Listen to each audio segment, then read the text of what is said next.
Hi everyone, welcome back. So let's resume to our Aeon topic, the end of knowledge. So we need to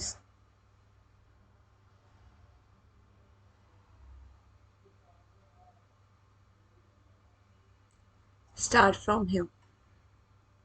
New series, which is the strategies that got us this far may not be the one we need to move forward. So let's see what this series hold for us. Let's start with the first passage. Running to the Enlightenment shows how concern over disciplinary divisions have been present since their inception. In 1728, Ephraim Chambers, editor of the Cyclopedia, wondered whether it might not be more for the general interest of learning to have all the enclosure and partitions thrown down and the whole laid in common again under one distinguished name. By the end of the century, the redivision of knowledge had been formalized in the proto-disciplinary treatise and system of Encyclopaedia Britannica. In 1818, the rise of specialist groups like the Linnean Society and the Geological Society of London led the eminent naturalist Joseph Banks to write, I see plainly that all this new-fangled association will finally dismantle the Royal Society. Disciplinarily was seen as ending some kind of knowledge while no fulfilling their needs.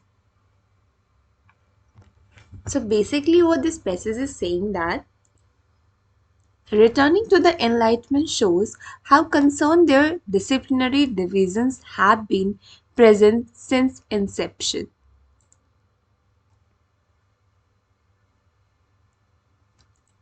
In 1928, Ephraim Chamber, editor of the Cyclopedia, wondered whether it might be not be more for the general interest of learning to have all enclosure and the partition thrown down and the whole laid in common again under one undistinguished name.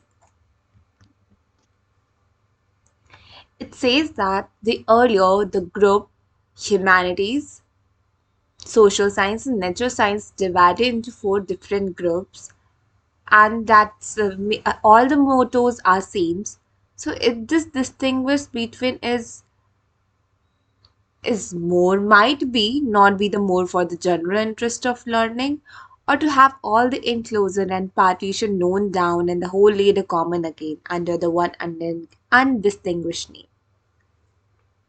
So here the journalists are concerned that it might be not the general interest of learning by merging all at once and maybe the it termed as whole laid in a common again like the topic may be a journal again, not people are interested to any specific particular invention by specific fields. If all are merged together, it's considered as a common.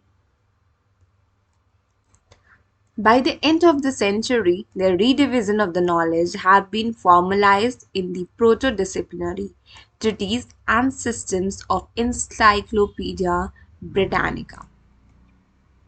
So here it says that by the end of century, there is a redivision of knowledge and which is on the base of treatise and system and it is captured in Encyclopedia Britannica which we consider in today's era. For anything which is considered encyclopedia for the whole detailed depth down knowledge of any particular topic.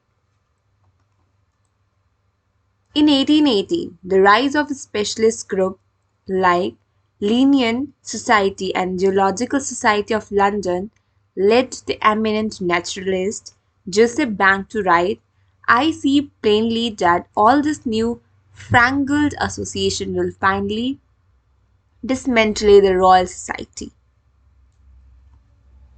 Here, in 1818, naturalist Joseph Banks said,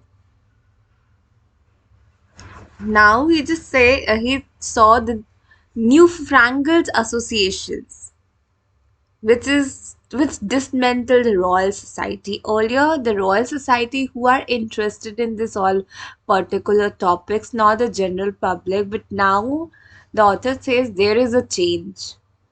Now there is other special groups like Linnean Society, Geological Society, which just change the perspective of the peoples toward just gaining a knowledge of any particular topic.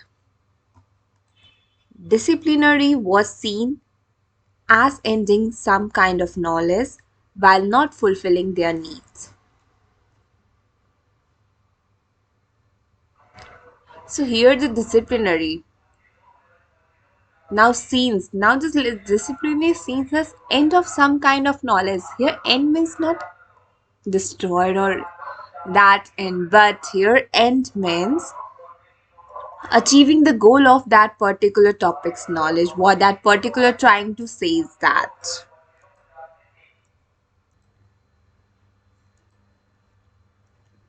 So, what is the title of this whole passage is the evolution of disciplinary, and what we can take from here is that,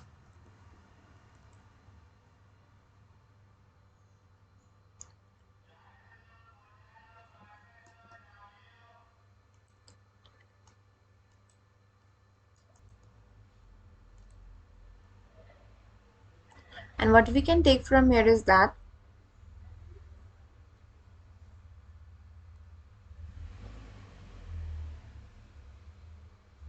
editor of Cyclopedia wonder whether it might be not be more to the general interest of learning to have all the enclosure and partition thrown down and the whole laid in common again under one understand undistinguished name. Redivision of knowledge had been formalized in proto-disciplinary treatise and system of Encyclopedia Britannica.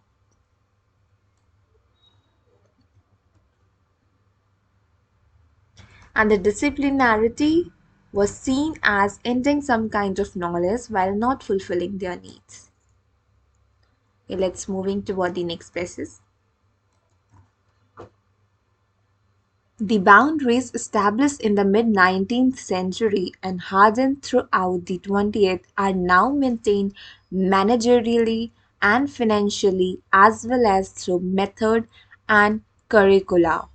They are often refined by architecture and geography, with humanities and STEM departments housed in buildings on opposite ends of campuses.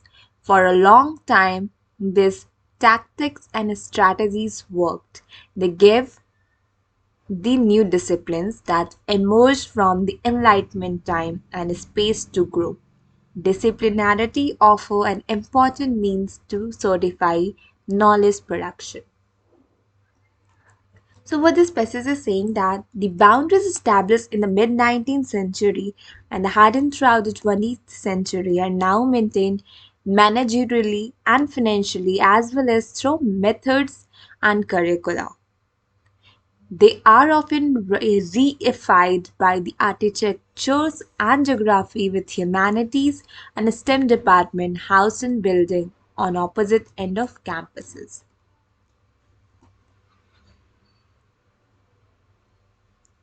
So it says that the limitations which was during 19th century, mid 19th centuries and throughout the 20th century now just well maintained, not just managerially, but with financially, with and architecturally,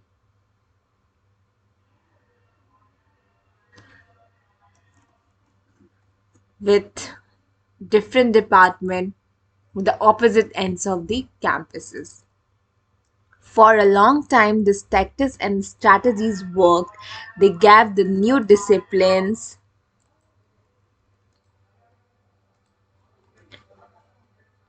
For a long time, these tactics and strategies worked. They gave up the new disciplines that emerged from enlightenment, time, and space to grow.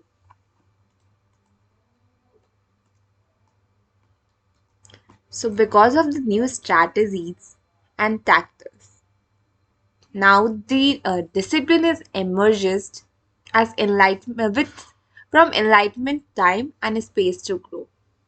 Now, the knowledge of humanity, social science, and natural science is quite enlightened. Enlighten the peoples. The people are more interested toward these fields, gaining knowledge in that. And just now, the if you just go through the news and the articles, you find every day just there is a news about inventions and decoding decode of some ancient times messages and everything. The research is still going on, so now the people are more interested toward them, and the advancement of these fields are still growing. So this line is saying that disciplinarity offer an important means to certify knowledge productions. So what we can just what is the title of this whole passage is development of disciplinarity. And what we can take from here is that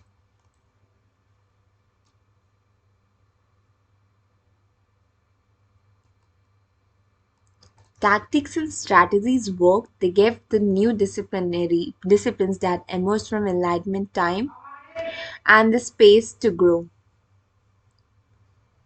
That's all for this passage. Just moving toward the next one.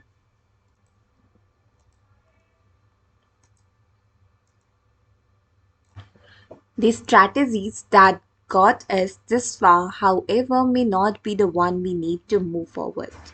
If the utmost end of the university is or should be the advancement and distribution of knowledge, an increasingly open question in some quarter, then at the large scale, the ability to determine and articulate shared end among fields of knowledge would be an important step towards addressing institutionally entrenched, often counterproductive divisions and authorizing new systems and organization of knowledge production.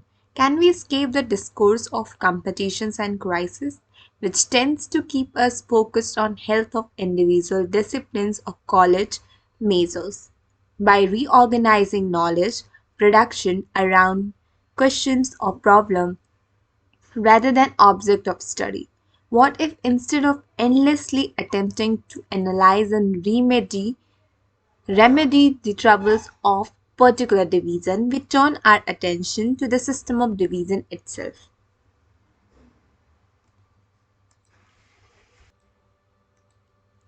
So, what this passage is trying to say, the strategies that got us this far, however, may not be the one we need to move forward.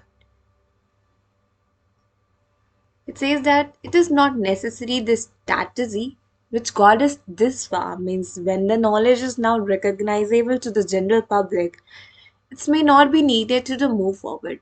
These strategies may not be valid for the future.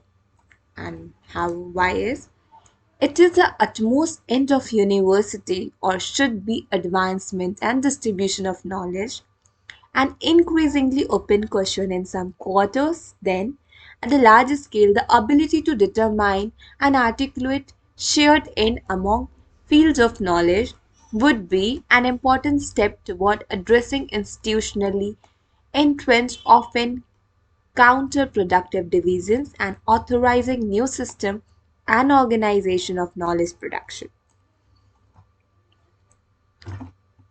It says that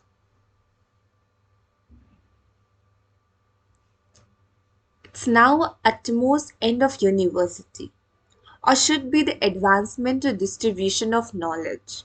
Now, the era when people are not more into just getting higher and higher degree. Or maybe the advancement and distribution of knowledge means people are moving toward the advanced knowledge and increasingly open question in some quarters then. At the large scale, the ability to determine and articulate sheer end among a field of knowledge would be an important step toward addressing institutionally entrenched.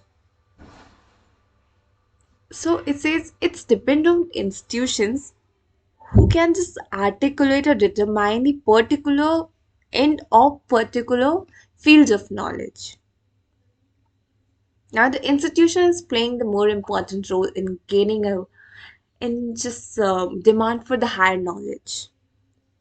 Often counterproductive divisions and authorizing new system and organization of knowledge productions.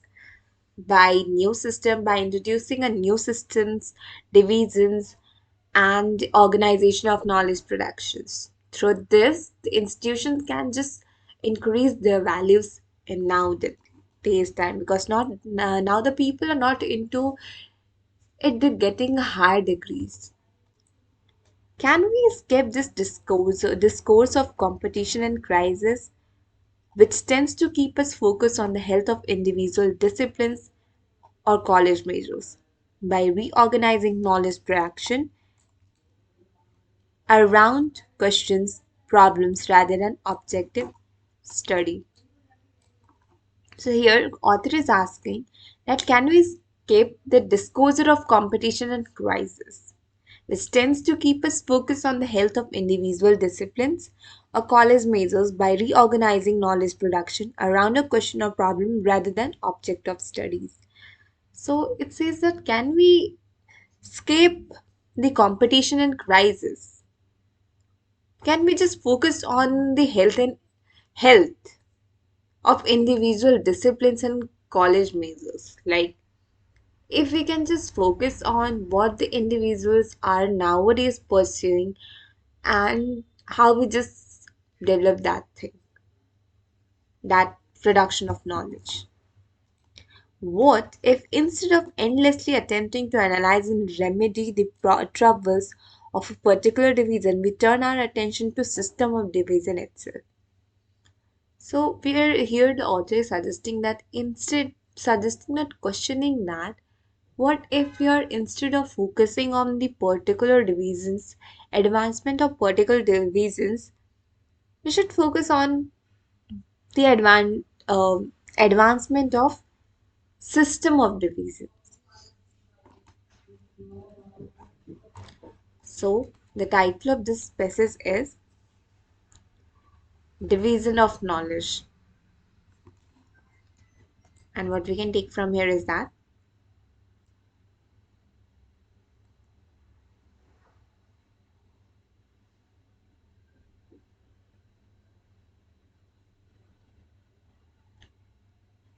the ability to determine and articulate shared end among the field of knowledge would be an important step toward addressing institutionally entrenched, often counterproductive divisions and authorizing new system and organization of knowledge production.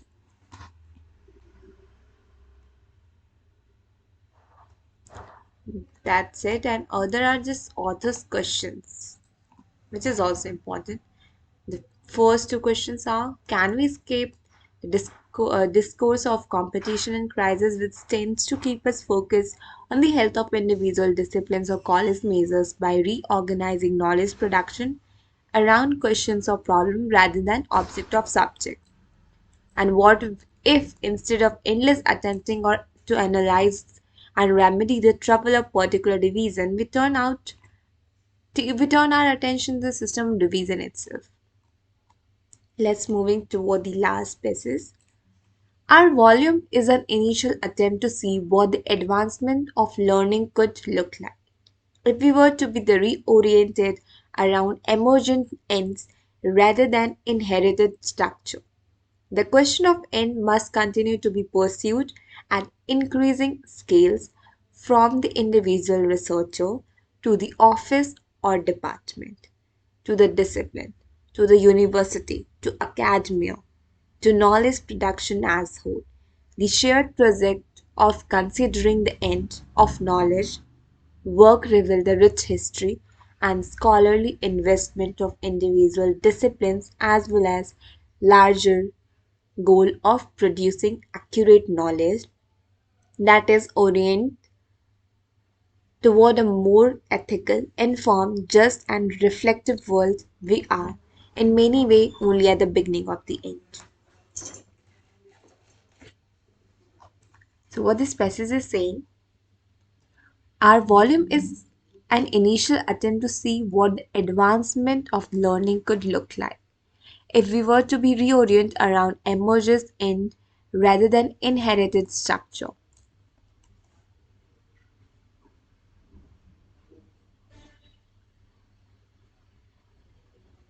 So he said that this passage is saying that what we learn from the particular disciplinary, it's totally depend upon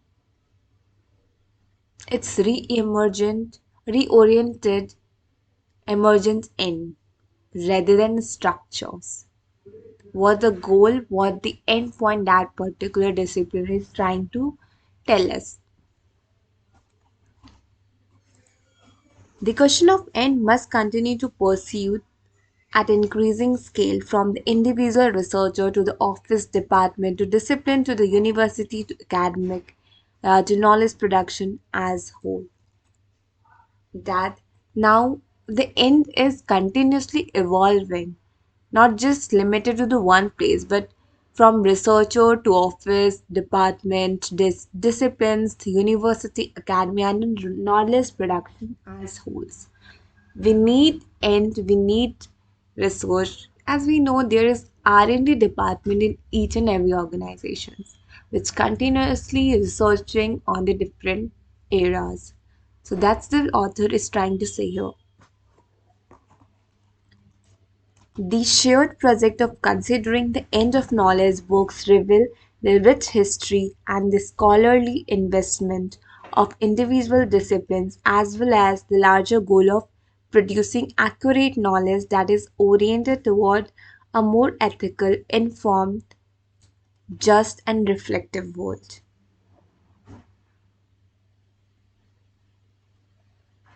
He said this this line says that the end of knowledge means the goal of the knowledge.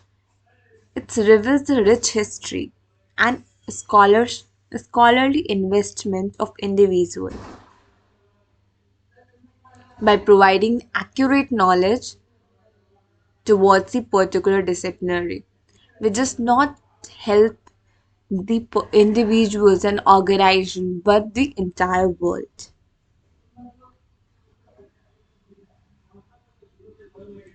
It's all depend the end. It's all depend on the beginning. First, we begin about that particular disciplinary, then we just reach our goals. So for that, for any goal, action is much needed. This what this trying to say. So what the title of this whole passage is, what we gain from end of knowledge. So what we can take from here is that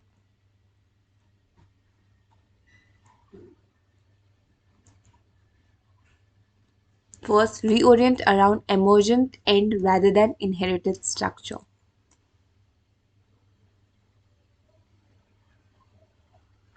The ends of noise work reveal the rich history and the scholarly investment for individual disciplines as well as the larger goal of producing accurate knowledge that is oriented toward more ethical, informed, just and the reflective world